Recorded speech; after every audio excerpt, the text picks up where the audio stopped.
The world of athletics is bitterly split tonight over doping, not for the first time, you might say. It seems the sports anti-doping agency is on one side with just about everyone else on the other. And that's because the agency's executive voted to end the suspension of Russia's own anti-doping body, even though it hasn't met in full conditions imposed from Russia's return to international competition.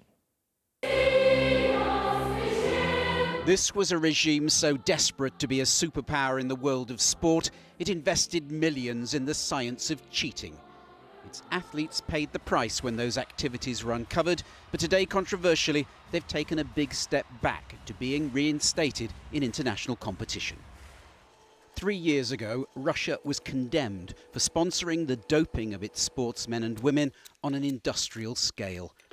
The connivance of the state so great, there was a hole in the wall of this testing laboratory in Moscow, allowing samples to be switched. Today, Ukad, the Russian body that ran that laboratory, had its suspension lifted by the World Anti-Doping Agency, to the dismay of athletes and administrators around the world. I'm saddened by the vote that was reached today by the WADA Executive Committee.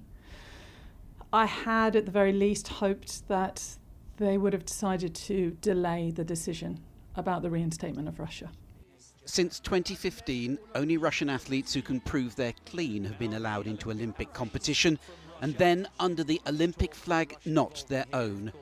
The full return of Russia, expected to follow soon, is not welcomed by British javelin thrower Goldie Sayers, who had to wait 10 years for her Olympic medal when it was discovered a Russian rival had been cheating.